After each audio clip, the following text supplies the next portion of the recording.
Bishop Mongameli isifundiso wonke ukuyomapha ezantsi emnyango.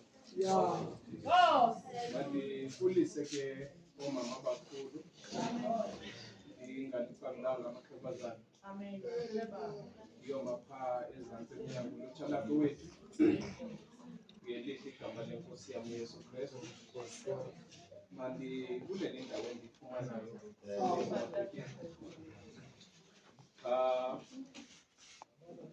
sikwamazwi weziyalo femeli yam amazwi lana wokulungiselela okokuba xa uzawungena endleleni uzumise kanjani.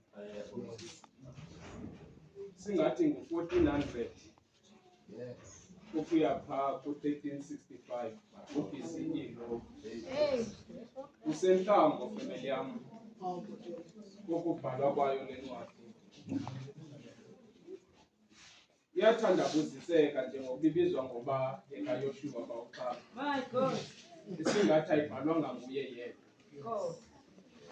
Sele betshilo oobawo abasuka kule ndawo bawubhishophu uSifuba besithi ngoku kubotshwa okubophekayo njalo nje kuzawuchitha okuchithekayo okwenzela okokuba ze kuthi xa kufika ekhaya abantwana besiza kuwe bevuya ubungumalume ube neeswiti ozawuzikhupha epokothweni. Zilungiseleleni femeli yakho wezalo. Utsho njalo uYoshua koonyana bakaSirayeli ubahlalise phantsi mzwasethembisa uYoshua oonyana bakaSirayeli okokuba xa sizawuthabatha uhambo ngaphandle kwakho uMoses yena bethetha ncakasane noThixo. Ubani nobani ke ngoku akazuva ilizwi likaMoses esithi uThixo uthi makuthi, kodwa ubani nobani ngoku femeli yakho wethu kuyanyanzeleka okokubana awubhinqe uqine kuba indlela sizayihamba indlela sizayihamba ilenkoleko, indlela sizayihamba ilentuthiso nembandezelo. Uba ulunga ngendleleni isingathi uzawuqalisa kakade namadoda ayihamba noGidiyoni. Kodwa kuGidiyoni khangela, Gidiyoni kulamadoda uzawuhamba nawo, amadoda azawuthi kasikelwate arhamkela amanzi ngamadoda alungileyo nawo. Nangoku femeli yakho wethu sizokhangela ngoku abalungisileyo sisithi makuphekwe ekhaya. Sizomisa loo nto abagabazela amadolo isingathi siphethe ibhawuthi ngoku nakuqinisa loo madolo. Kodwa ndifuna ujika femeli yakho wethu, ndifuna ujika babhishophu, ndifuna ujika. Mandikubulele bhishophu Sifuba, mandikubulele nkosi yam. Xa ndizawujika femeli yakho wethu ndiyarhalela okokuba ndikhangele lo mphako. Emva koko ndihlale phantsi. Malibonke igama lenkosi. Kuthethwa ngehambe idlanga ndiyozidayibhesa. Malibonke igama lenkosi.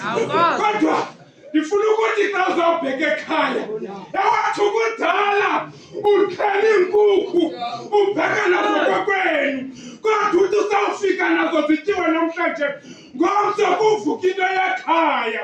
Khawube kancinci ngeenkukhu kodwa emphakweni wakho uzuphatha ukolo, emphakweni wakho esolungiselela kodwa uzuphatha uthando, emphakweni wakho nawugodwa ngesihlobo sam uzuphatha imvisiswano.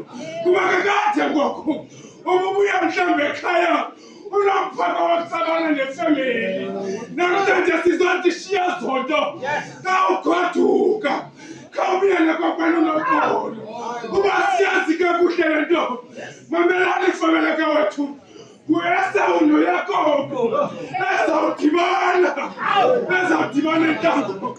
Ithi ivangeli kaThixo wenza nebribe uYakobi edlulisa izinto abuya nazo kulabhani ebeteka esebenzela uneya wasuke wanikwa inkosikazi khawubulaleke ngomphako wakho kodwa umvuzo ube ngowoqobo khawubulaleke ngomphako wakho kodwa umvuzo ube ngowothando mhlawumbi i-KFC ozawugoduka nayo ayizukwamkelwa likhaya uzubuza uyakobe uyayazi loo nto wathi xa idibana no-Esawu wathi u-Esawu into endiyikhangeleyo kuwe luxolo lolwazi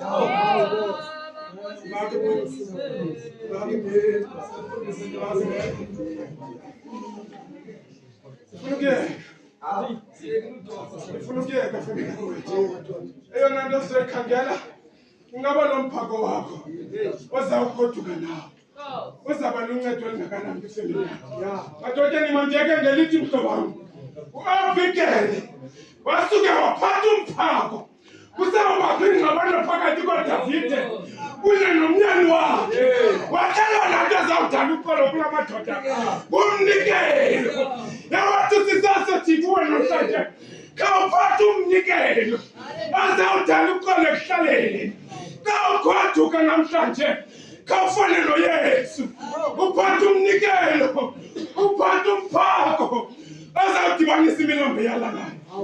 Kristu inkosi yethu.